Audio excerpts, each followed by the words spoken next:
Last call. Kelly in Vegas joining you bright and early there on the West Coast, except I'm here on the East Coast and almost forgot this show started at 11, not 12. That is tomorrow. Obviously, tip-off today starts at noon for college basketball, so we're going to go through the slate. We've got some NFL games, and of course, we're going to talk some college football playoff, even though it is 9 days away. All right, guys, we have a star-studded lineup today. Per usual, we've got Arthur DiCesare from the Westgate Superbook coming up first. We got Gianni the Greek. I call him VR, short for Vegas Runner. He's going to join us second, give us a look behind the computer screen. And then we've got Mark Zinno coming on to talk some college basketball, some NFL. So if you guys have a question for any of our guys, please drop it in the chat. That's how this show works. Your participation is mandatory. We are here for you.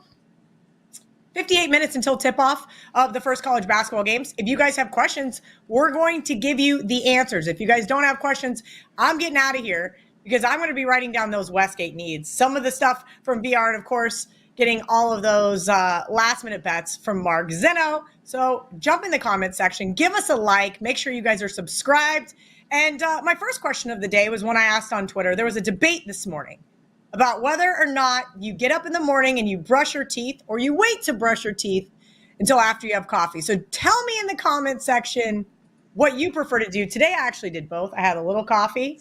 I brushed my teeth and I said, you know what? I need some more coffee because clearly I am screwing up this morning already with the showtime. Art DiCesare. Brushing before coffee, brushing after coffee. I do it before, but yeah, probably should do both. I wonder. I always wonder. I don't like the taste of the mint with orange juice or with coffee. It kind of screws things up. But I got called gross this morning. I got called gross for not waking up and brushing my teeth. I said, I can't be the only one here, right? But apparently, Art DiCesare is just like my boyfriend, and he brushes his teeth before coffee. On to more pressing things, Art. We're going to get into some college basketball. We're going to get into some NFL today. But first, I got to ask you, college football playoff. Before the season started, both of these teams were projected to make the college football playoff. Now we are here. The national championship is set. And this line is like, oh, my God. Like my Irish friends text me and go, we're a 10-point underdog. And I said, yeah, we've seen some bouncing back and forth, but I am also shocked. Yeah, and we're 9.5, Kelly, and, we could probably get up higher. It just shows you the Ohio State power rating. Notre Dame struggles offensively, obviously, to score. Ohio State, even though they weren't that explosive last night, their best player had one catch for 3 yards, and they still won the game by 2 touchdowns and covered. So don't get me wrong. I think the public will come in and bet Notre Dame, especially at 9.5, 10. But obviously the Ohio State, I want to say just kind of the way they've rolled through these playoffs, it kind of feels like it's a train that's not going to stop. And Notre Dame's going to have problems scoring against Ohio State. And I'll say this, as far as the futures go, we're set up perfectly on both teams in the future book. So we really would like Ohio State to do it because it's almost a 6-figure decision, but Notre Dame wouldn't be bad either. For my first time in my betting life, I, too, am set up perfectly on this national championship game. So I'm excited to sit back on Monday and just relax, enjoy the game. I will be cheering for Will Howard, though, former Kansas State quarterback. I think he absolutely deserves it. All right, Art, college basketball is tipping off here in about 56 minutes. I love the look behind the counter. Last Saturday, we went 5-1. Texas, the lone loser. So I need to know the biggest needs on the hardwood today for the Westgate Superbook because I'm tailing again. Let's just run through some sharp stuff. We took LSU money at +11 at Ole Miss. Iowa State +2.5 at Texas Tech. UConn laying 3.5 on the road against Georgetown. That's now up to 5. Arkansas +5.5 against Florida. That's 4.5. Arkansas is at home. Utah was a big mover, -6 up to 7.5 against Oklahoma State. And Wake, that was the big mover too. They laid Wake 2, they laid Wake 3 at Miami. I would say right now, college basketball wise, Miami's going to be a big need because they have laid Wake a couple of times, a couple of different sharp groups. That's always interesting. So when you rattle off some of these sharp plays, when the Westgate, let me rephrase that. When the Westgate Superbook books their action, right? they base it off some of these sharp plays. Let's talk about when it becomes a need versus when you guys are joining a sharp group, right? For example, you mentioned you guys are going to need Miami because of Wake being a sharp play. But every once in a while, you guys tend to book with the sharp guys and then end up ultimately needing the same side. Yeah, there's no doubt about it. I mean, when you look at that Wake game, like there's just no nibble back on Miami. They wouldn't take Miami +4, +4.5. It's just not one of those things. Sometimes that happens, and sometimes that's a good thing. We can take money on the other side, and now we're booking to the sharp action. It just hasn't happened in that game. Most of the time, though, we look for that, as we always talk about, the board cleaners. And the board cleaners can come up on the other side, and then we can be in a good position with the sharp information that we received on the early move. Very nice. Always getting a look behind the counter and understanding a little bit more of the bookmaking side of things from Art DiCesare at ArtDice21. Make sure you guys are giving him a follow. He's here every single Saturday with us for you guys. Not for me. I mean, it sounds like it's for me, but it's for you guys. He is here bright and early, sitting in John Murray's old office after I told that son of a to unlock his office for you this week. I told him on Kelly and Murray. All right, let's get into the NFL slate here, Art. I'm really intrigued by everybody hand over fist betting the Chargers in this early game. I don't understand it. And then I start to look at some of the metrics and I'm like, of course, the Chargers have covered for everybody all season long. Why would they give up on them on wildcard weekend? Yeah, and it feels like the easy play, right? You just lay the number with the Chargers. We're 2.5 now, but, we took a lot of public money early. A lot of house players came in and took the Chargers, laid three even. And, we'll need Houston. If we can we can even have the Chargers win by 1 or 2, and we would be okay. We really need to avoid Chargers by 4 or more, and a lot of money on the under as well, Kelly. We opened 44, now 41.5. So that total is really shot down. I think the easy thing to say is let's just, lay the number with the Chargers. But I don't know. I think Houston's kind of live in the game. It feels like kind of a me against the world thing for them.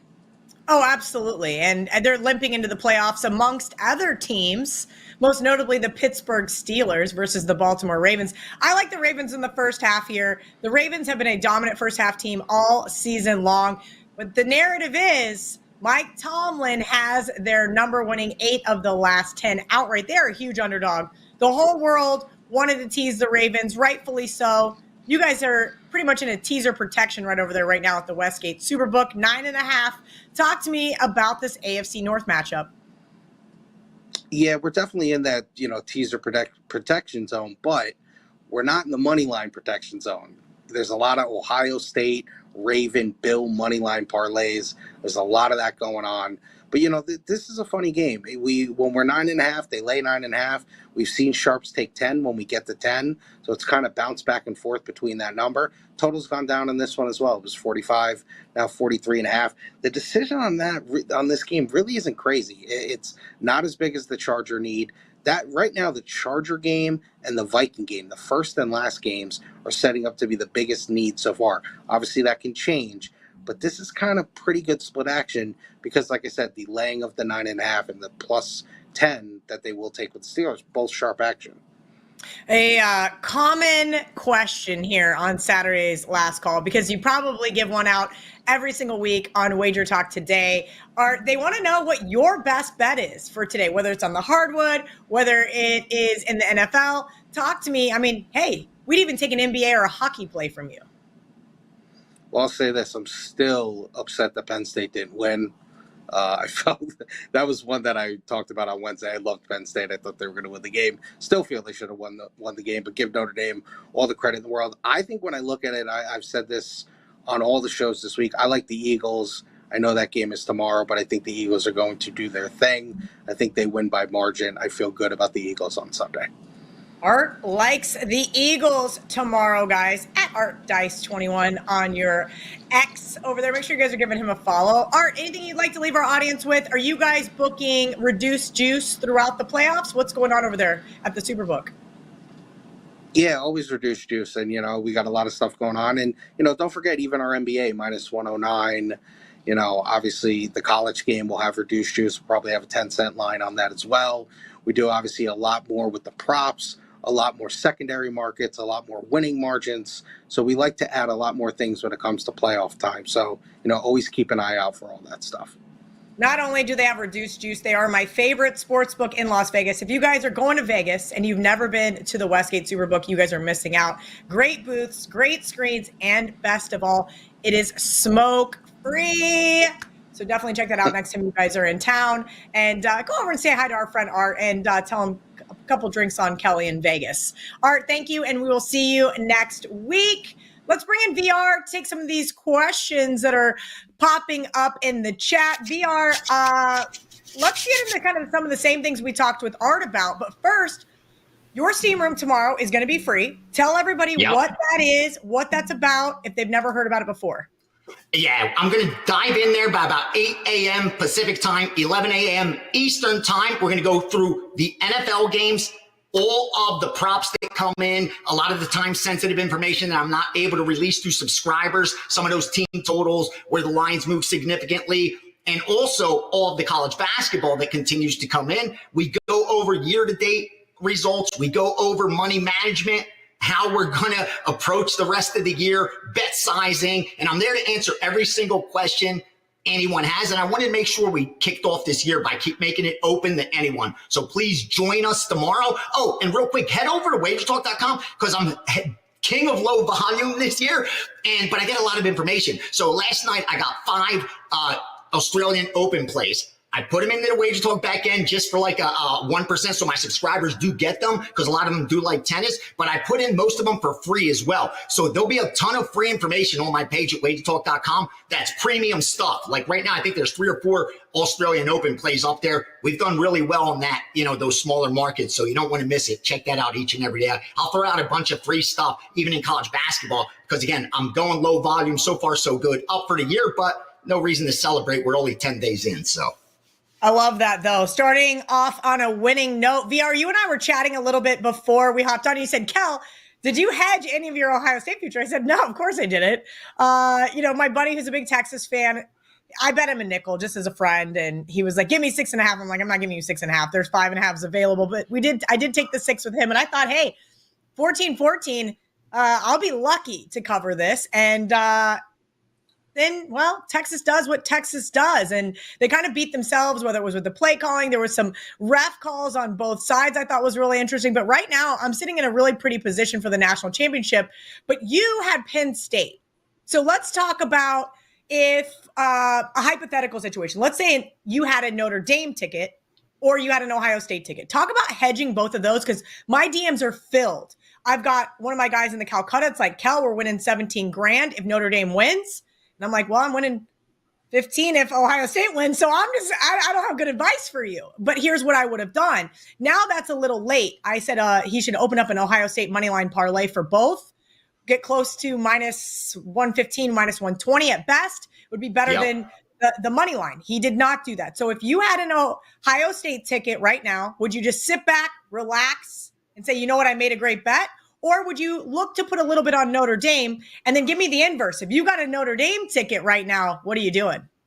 Here's what happened to me. I had a future on Penn State. I had a future on Ohio State. I saw the betting syndicate that I moved for actually put in a teaser in college football. And I talked about it on WagerTalk today. I haven't seen one. I would say 5 years, 10 years. I don't even know if I've ever saw one. From this group, never. And they had Ohio State and Penn State. Penn State up to 7.5 and Ohio State down to like a pick 'em when they were 6. So they did a 6-point teaser. That gave me some confidence there.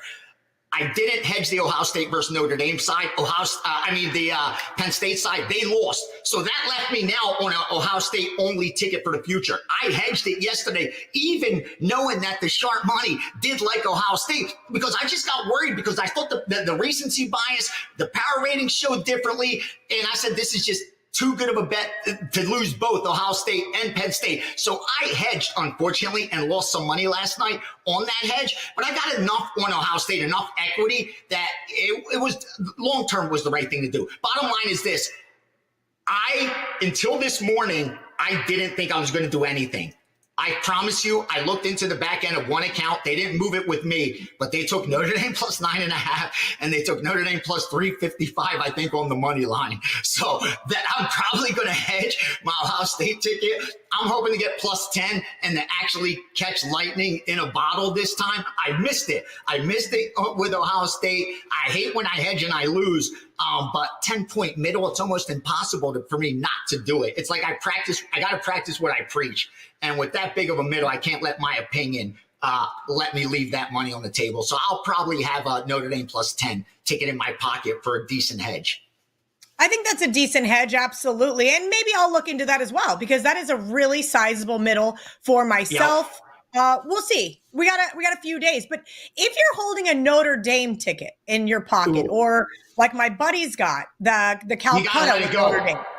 You got to let it go. You got to let it ride and hope to do something live. Just because that's why I usually like to take favorites in futures and not longer shots, because the favorite is going to be favored in that game. You're going to get a middle. So like where you take the dog side, it's great when they get there, but usually there's such a big dog for the series. It's hard to then even hedge it in a lot of those series bets in NBA and Major League Baseball. So I've learned if I'm going to future it, it's great to hit a long shot. Don't get me wrong. But if I'm going to place a bigger bet, it's going to have to be on more of a favorite in a future. So I have that hedging opportunity later.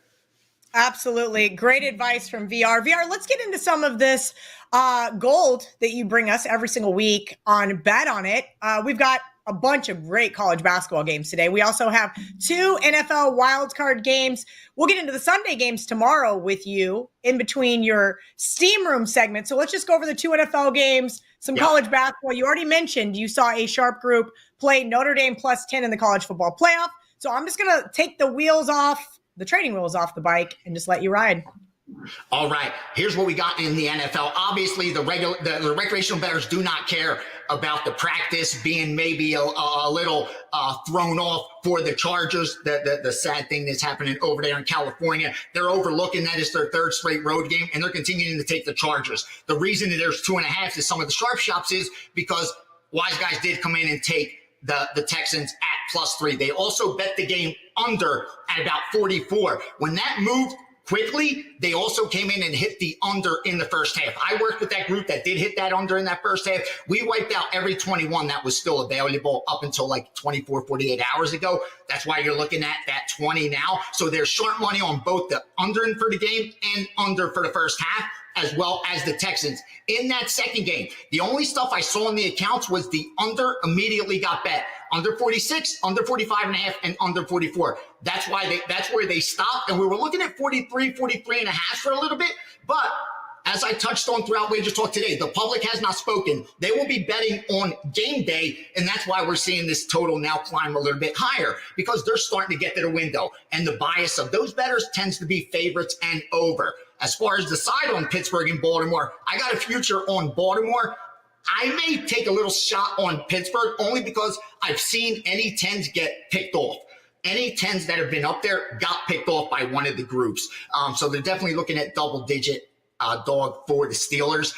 And like I said, both games under Tech and both dogs today for the sharp guys, which is usually the case. You got the recreational players going favoring and over, and you got the sharp bettors usually eliminating some of that risk by coming in on the dog and under. Classic case of that today in the NFL.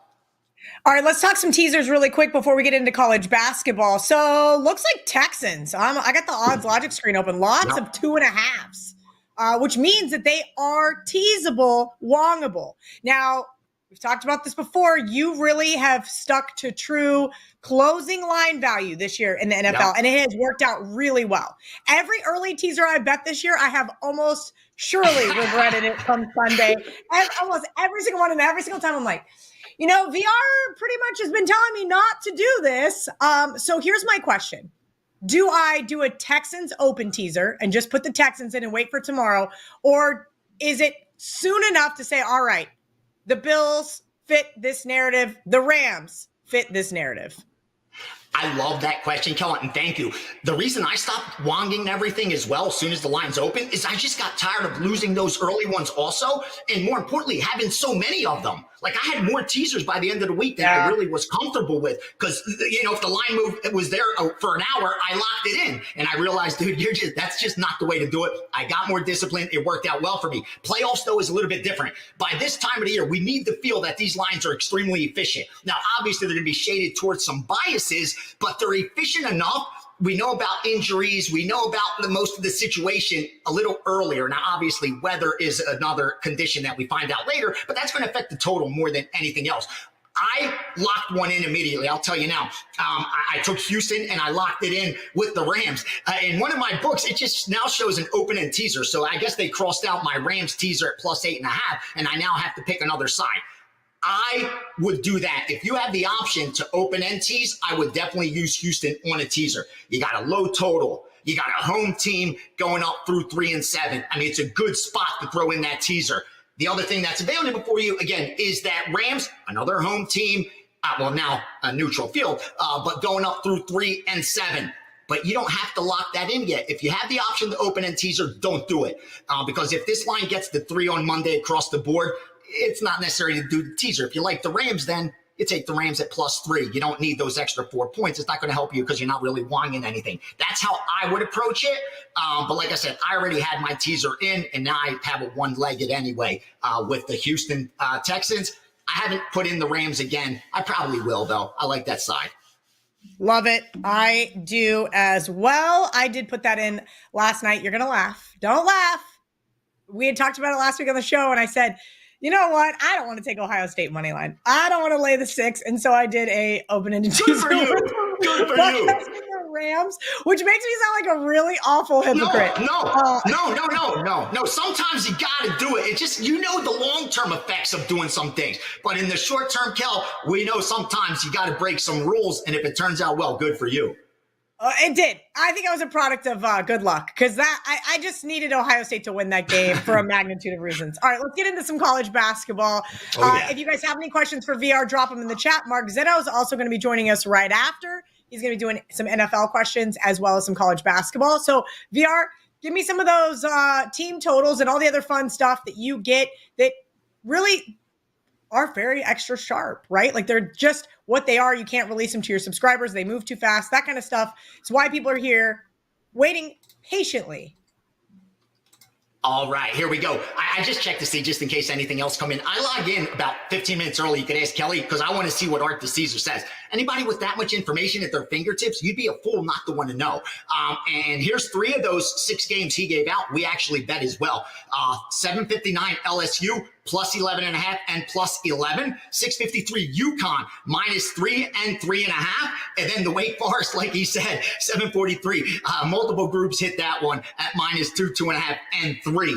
So we agree there. And then a couple other sides that I got as well. 667 Penn +5. 682 under 147 Syracuse BC. 635 Tennessee Tech +6. 657 over Tennessee Tech and Texas at 136. Extra board game. I'll give you this one because multiple groups hit it, and that's Lehigh. 306-576 Lehigh at -3, -3.5, and -4. They also took 306-570 Maine -2.5. One of those team totals is for tomorrow in the NFL. I don't know if it's still available, but they were taking out the over in that Bills total, Kel. They wanted anything up to like 27.5, less than 28, willing to pay juice. Like I got down at 27, I think, at -125, 130. Dude calls me back. Can you get more? I'm good up to 150. Go to 27.5 even. So they really like that Bills team total over. So if you like the game over, you just need a couple more points from the Broncos to get it there. So if that team total is no longer available, maybe look at that game total. Awesome stuff from VR. VR, let everybody know where they can catch you in the steam room tomorrow. He will also be back here to start off last call around noon Eastern, 9 a.m. Pacific, but you'll be popping back and forth from the steam room tomorrow. It is free. Indeed. We'll be putting out the link on WagerTalk and at Greek_Gambler.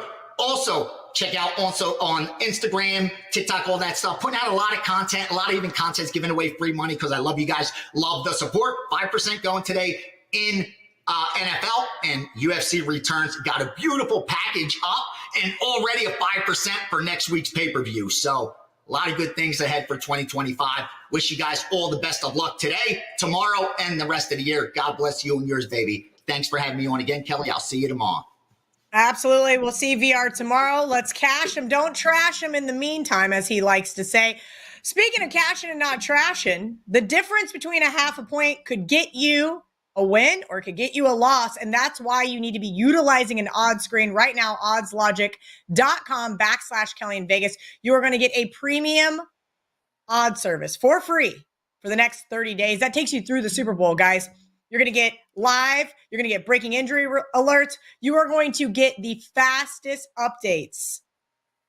And of course, you can customize your setup. That is my favorite part because I love to have the Westgate Superbook on the left side. That way I can see them first. And I like to have all the square books that I don't shop at very often because they're not available in my state to the right. A couple sharp books in the middle. You know, it's a very pretty setup. I'll say that. I love all the lights flashing when I'm getting ready to go. And I turn on the audio sometimes because I want to know when it's halftime if I'm not paying attention on my laptop. It's a great service. If you're not utilizing it, you are costing yourself money. Free right now, oddslogic.com/KellyInVegas. Mark Zinno, first time in a long time here on WagerTalk's last call. I'm very excited to see you. You have a new show out with Brian Power that has been very successful.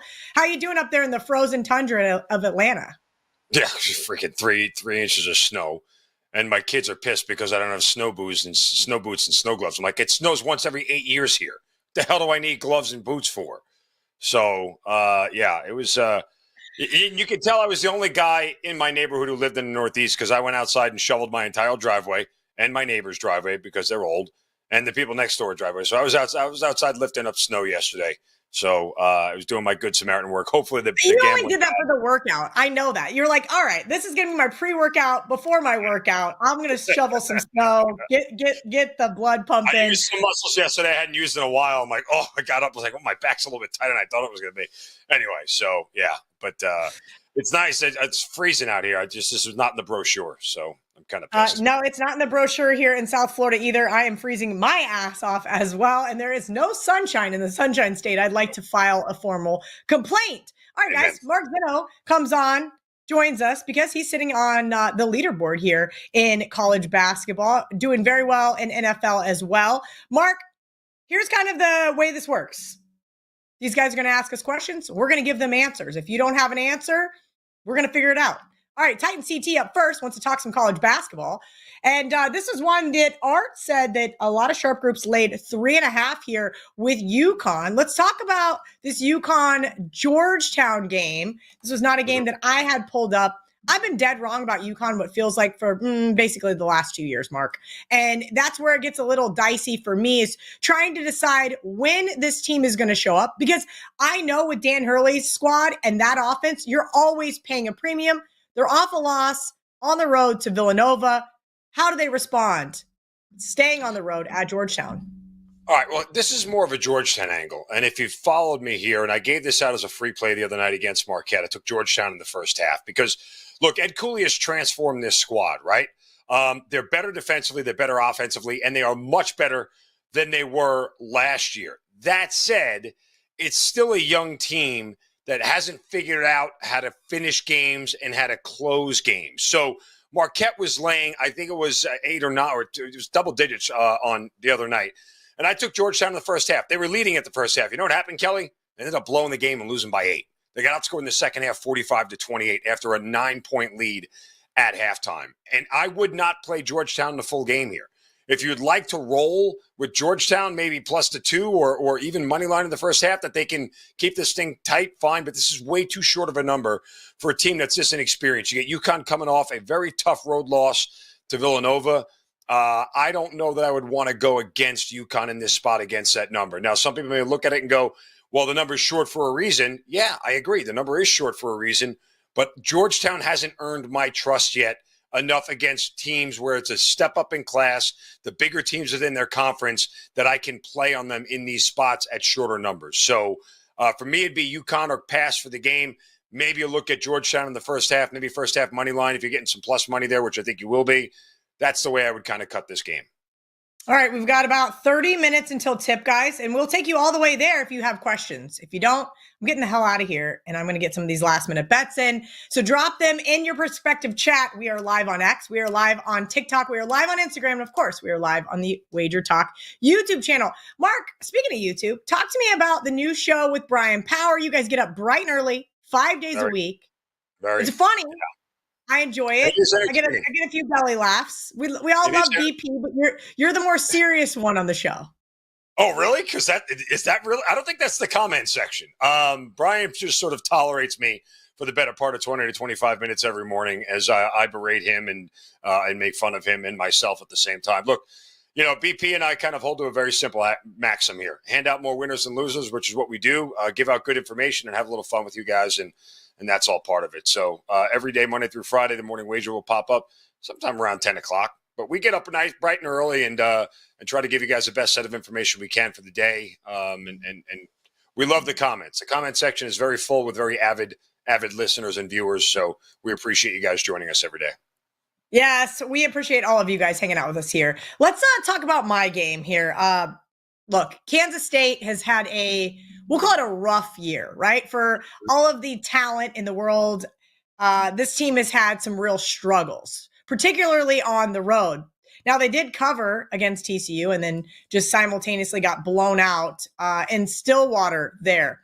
Now they're a big dog back home to the number one team in the Big 12, Houston, who plays great on both sides of the ball.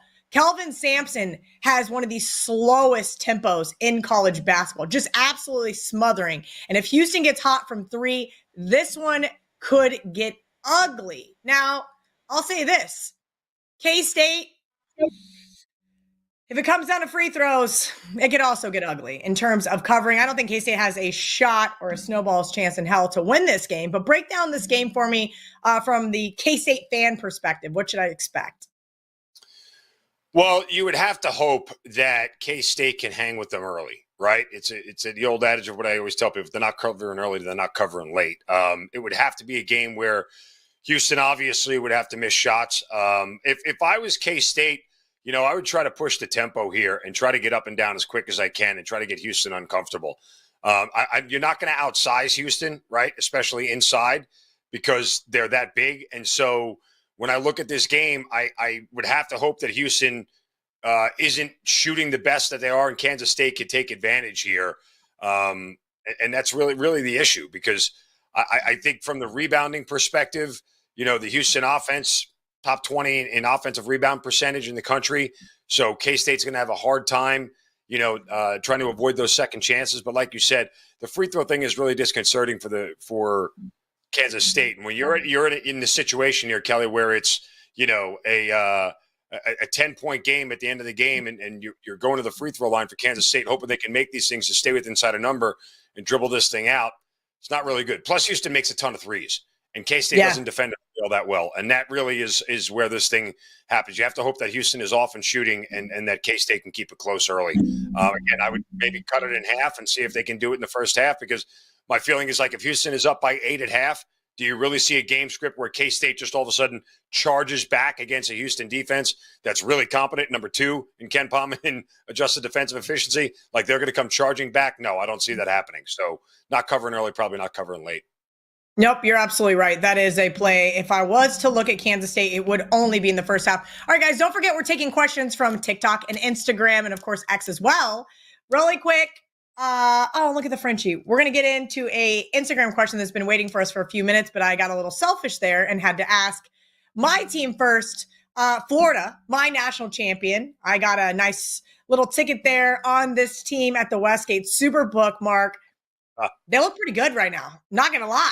They just beat the number one team in the country, Tennessee, and now all they have to do is play Arkansas, right? Arkansas, a team that has some real struggles getting rebounds, just dropped 2 straight there. John Calipari, oh boy, we all know that he can get the best of his teams, but the problem is those things do take time. Talk to me. Art said they were going to need Arkansas plus 5.5, but I don't know if I want to step in front of the Gators. Yeah, look, Gators set up for a prime letdown spot, right? After the huge win at home over Tennessee, they got to go out on the road to an Arkansas team that's starting to feel pretty damn desperate at 0-2. Now, if you look at my record on the WagerTalk page, one of the games I did get wrong this week was Arkansas laying 3.5 at home against Ole Miss. And the reason why Arkansas stunk in that game is because I've seen Muslim terrorists shoot better than Arkansas did. They had more accuracy, okay? So that's how bad Arkansas was in this game against Ole Miss at home. They were terrible. And this was a game after John Calipari had called them out for getting out-rebounded 51-29 by Tennessee. His coach publicly calls them out, and they respond with that dud. So I can only imagine what Coach Cal said to these kids after they have lost 2 in a row. It feels like a do-or-die spot here. I would not bet Florida. It's Arkansas or pass here. Is there a script where Florida runs them out of the gym? Sure, there is. But I'm not going to rely on that one-game script for it to happen here. This is a desperate team. Bud Walton Arena is a very tough place to play. And Arkansas should have a much, much, much better showing than what they did last time out. Listen, every SEC game to a certain extent is a look ahead, but Florida only has Missouri on deck here, while Arkansas has a tough go of things coming up as well. So, look, I would back Arkansas. I considered it. I wrote it down. It was on my long list. I just needed something more than situationally Florida being set up for a letdown after the performance I saw from the Razorbacks and how bad they shot. Fair enough. I will stay off the Razorbacks, I guess. Damn it. I really want to like them here. I really do. I agree with you. It's not a bad play. If they had lost to Ole Miss, and even though they were a favorite, if they had lost to Ole Miss in a better game, in a tighter game, I would feel a little bit more. I mean, they got beaten. Like they were up early in that game in the first half. Then they went on like a 5-minute score. They were up 29-21. I'm like, okay, we're cooking. This is exactly how I thought I was going to go. They went on a 5-minute scoring drought and never recovered. And it was just chuck up 3 for the rest of the game. And they shot 21% from behind. Now, maybe that's the game script saying they were playing catch up and taking a lot of really poor shots. But then I put that on Coach Cal to be like, guys, can you please just run the offense, get a bucket here, and let's stay in this thing and play some defense. All the time out, get your team, regroup, and that just didn't happen. You're absolutely right. That is enough to keep me off the Arkansas team.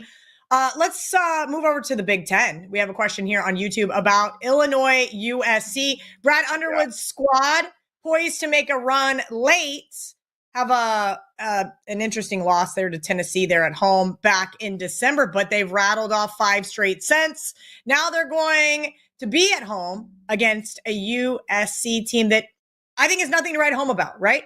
They're just off a loss to Michigan and Indiana. I don't know if they stayed in the Midwest or did go back home. I did not hear otherwise. But look, this is just a Trojans team that is not very good. They have a ton of experience, but they just don't have that continuity that you need, and that's kind of what I feel like is what's wrong with K-State as well. Side note is you need that. It is very important to have a leader on the team, and it is very important to have those minutes together so that you can play well together for an entire game. And I just don't trust USC to do that. Is this are we paying a premium here with the Illini? Yeah, you are, and you're always going to. But I look at it from a different output here. Again, this is the second game outside of the Western time zone, I think, that USC has played. And I just, did the same thing with Washington going to Michigan State the other night when the first time they step out of the time zone. So you got to look to alternate markets here. Look, the bottom line here for me is this. You look at this Illinois defense, 7th in Ken Palm in adjusted defensive efficiency, 4th in effective field goal percentage defense, 2nd offensive rebounding rate. 3rd in the country. It means USC will likely get no second chances. Illinois is a bigger team. They're longer. They're more athletic. You can't shoot a 3 against them. You can't work inside against them. So you really want to sit down and sweat for 2 hours, Kelly? The best thing I could give you here is USC team total under 70.5. I don't know that they can get to 70 against Illinois on the road after back-to-back games here and only scoring 69 against an Indiana defense that's nowhere near as good as Illinois is. So that's the one look I could give you. Plus the pace, and the only reason I wouldn't go to the Illinois team total over is the pace. I just don't know if they're going to have to score enough. I know Illinois is high in tempo according to Ken Palm, but that's the only other way I'd really look. Is to maybe the over, but over seems kind of chalky, and sometimes I don't want to go down that road. But I would tell you that if they're covering the 13.5, both of these things hit, right? That if they're covering the 13.5, not only is Illinois going to go over 83.5, but USC is going to be under 70. I think that's kind of the way it goes. All right, correlated there. Let's take another question from Instagram. They want to talk about St. John's Villanova. Mark, I got the benefit of seeing the Johnnies. Speaking of second half teams, man, K-State looked good in the first half. They were banging down threes. It was awesome. And then that defense came out at halftime. Rick Pitino had them ready to go, and K-State had no answer. I've been playing St. John's second half all season long. I have not bet them pre-flop one time. I wait till halftime. I blindly bet them second half. They are a second half team, and that's kind of where I'm looking at them here. Villanova, we just talked about earlier, off that nice win over UConn. It's got to feel pretty good. We know that offense is humming, especially if they're banging down threes. But I think that St. John's defense is going to be ultimately what gets the best of Villanova, and not really what I would call a letdown spot, because St. John's is still a very solid team. But I want to know your thoughts on this one pre-flop, because I already know where I'm going at halftime. I mean, look, I will tell you that I'll leave my emotions out of this about St. John's, as they are my hometown team. When the number came up last night, I looked at it and I wrote down 7.5. My first instinct was it's too much. It's too much. I know Villanova's coming off a big win over UConn, and they're going out on the road.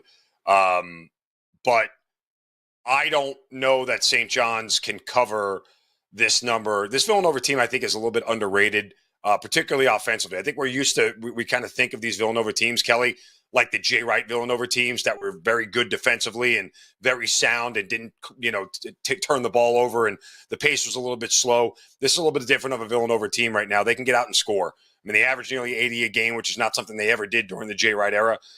That's for darn sure. And I think the pace of this one should be pretty fast and upbeat. And I think you're going to get a lot of scoring here. I would lean the over more than anything here in this game, just because I don't want my fan allegiance to blind me, take me towards St. John's laying this kind of number. It did come down to 6.5 when I got up this morning. I said, that's interesting, because, again, at that 7 is sort of like that key number, when you get to that third possession that you have to get. So if you believe in key numbers in basketball, that's more so in the NBA than college, but you get the point here. So I think getting it under 7, if you're going to take St. John's, isn't the worst play, but it's going to be a sweat. It's absolutely going to be a sweat.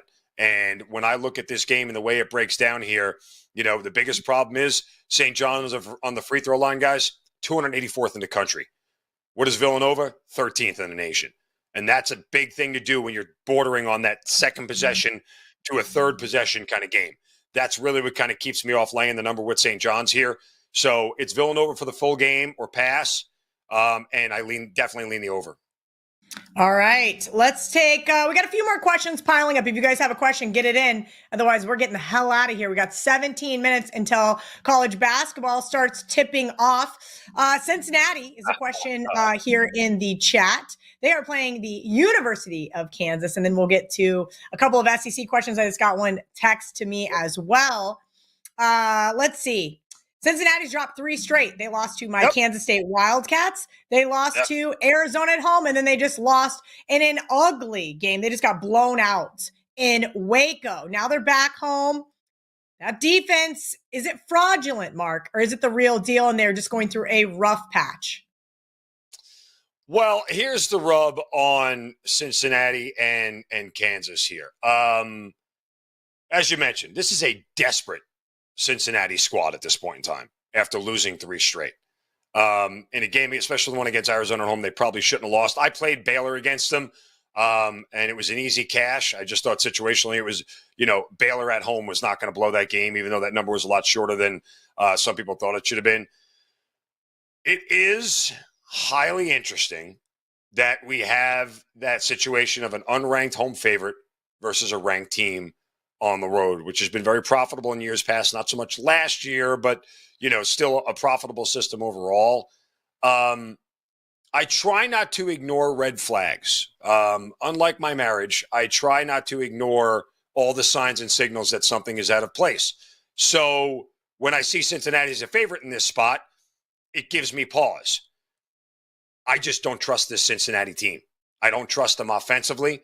Again, another team that's bad from the free throw line, and you're asking me to ask them to win a close game when they can't make a ton of free throws. I don't like it at all. And when I say Cincinnati's bad, 355th out of 363 Division I teams.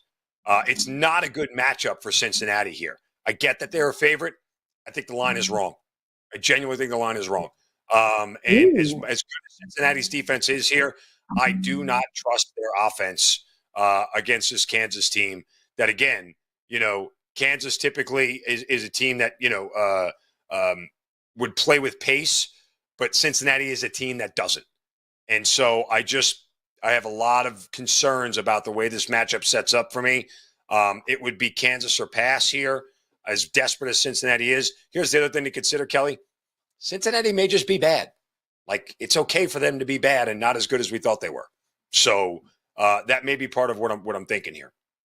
That's fair. That is a very fair assumption. I was very shocked to see my Kansas State team beat them, but the Octagon was humming that day. All right, Clint wants to know Georgia -7 versus fraud Oklahoma. Hey, I have a good friend who is on the coaching staff at the University of Georgia, and when we saw them last year at the Baja Mar tournament, I just shook my head. I'm like, this team is so frustrating.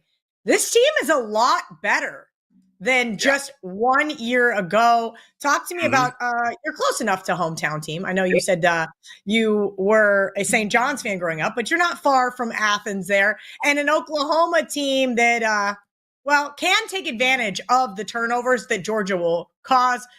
They lost to Alabama, just got boat raced, and then lost a close one at home to A&M on Wednesday.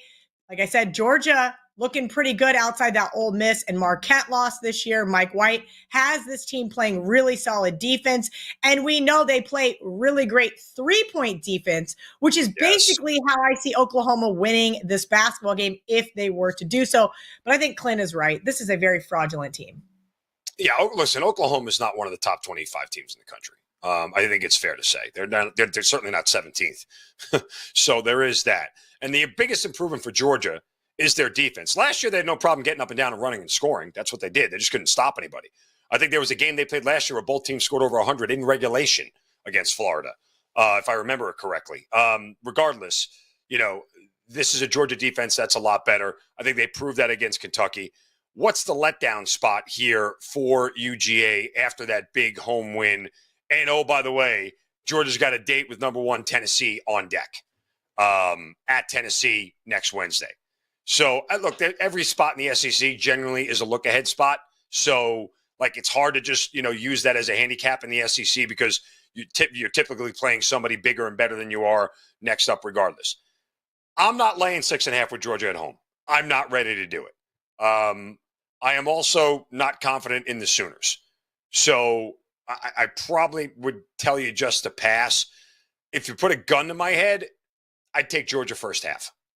And hope it's a one-possession game and they can cover a 3.5, right? I think that's the best way to do it. If Georgia starts out slow, could they come back on Oklahoma? Yes.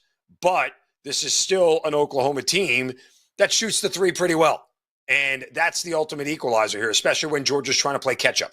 That if Oklahoma's still making threes in the second half, you know me, Kelly, I do game script all the time, right? I kind of develop a script the way the game I think the game will play out. If Georgia can get a lead early and force Oklahoma to make threes and play catch-up, then I think Georgia can cover this number. But why sweat a full 40 minutes when if Georgia's leading by 5 at half, I can get the hell out of Dodge and not have to watch the second half. So, that's kind of the way I would break it down. It's going to be a pass for me altogether. I agree Oklahoma's fraudulent, but I don't want to lay 6.5 with Georgia. All right, last question for my buddy Steven, since his Texas Longhorns just completely screwed him over last night. I do feel bad about that. Not really. I want to know about this Texas basketball team. I said last Saturday, Art said that they were going to be a big need. Went 5-1. This was the lone loser last Saturday versus A&M, and it was ugly. They just didn't come out of the locker room at halftime. Then they lose an ugly one to Auburn at home. A really good Auburn team, so I don't want to discredit them there, but they were a double-digit home dog. There you go. Texas just live and die by the three, Mark? Is that their problem? Is that what it really comes down to? Look, I didn't give it out as a play to subscribers, clients, whatever you want to call them on WagerTalk, but I did bet the Texas game the other night, and ended up getting back within the 11, very, very late. In a game that featured 103 points in the second half. So it was all about pace and tempo. And Auburn sort of knew they could let up a little bit towards the back end of that game. And, I think they probably, if they had locked down as much as they needed to, I don't think Texas gets back within that number. But the comparative spread here between the last two games is something worth noting. Auburn, who's probably the best team in the country by my measure, was a 10.5, 11-point favorite. Now Tennessee, who's maybe the second best team in the country by my measure, is only laying 4. Is some of this the loss to Florida that takes a little bit of shine off the Volunteers and maybe the manner that they lost in, I don't know, by like 30, that takes the shine off the Volunteers? Maybe a little bit, but Texas is a team now after losing 2 in a row that's sort of, in that position where if they lose 3 in a row, all in SEC play and start out 0-3, what do we really think of them? I think some of this desperation is baked a little bit into the line for the Longhorns here, that they're going to play with a different level of urgency than they did. Also worth noting, okay, that the total for last game was around 150. This one's around 136. Again, if you look at these two teams metrically, when you look at Tennessee and Auburn, and this is just some comparative, analysis here, guys. They're both top 3 in offensive adjusted efficiency, but there's a difference of 20. When you talk about the defenses, Tennessee has a much better defense than Auburn does. So, look, I would love to be able to tell you here that I could back Texas at home. I don't like Tennessee coming off the loss here. If Tennessee had beaten Florida, it would be Texas all day long. But I would tell you again, Texas doesn't look very stable at this point in time. They do not. Maybe Texas in the first half is worth a better look. Ultimately, I will not be getting to the window with that team. Mark, tell everybody how they can get to the window with you at WagerTalk.com. WT.buzz/MZ. We've been hot in college hoops since Christmas. So we're doing, I think we're 72% since Christmas on a 6-0 NFL run as well. So I got 4 college plays up right now, which includes one of the early games. So get it quick. And a play in the NFL wildcard game as well. WT.buzz/MZ. Check out the morning wager Monday through Friday with me and Brian Power.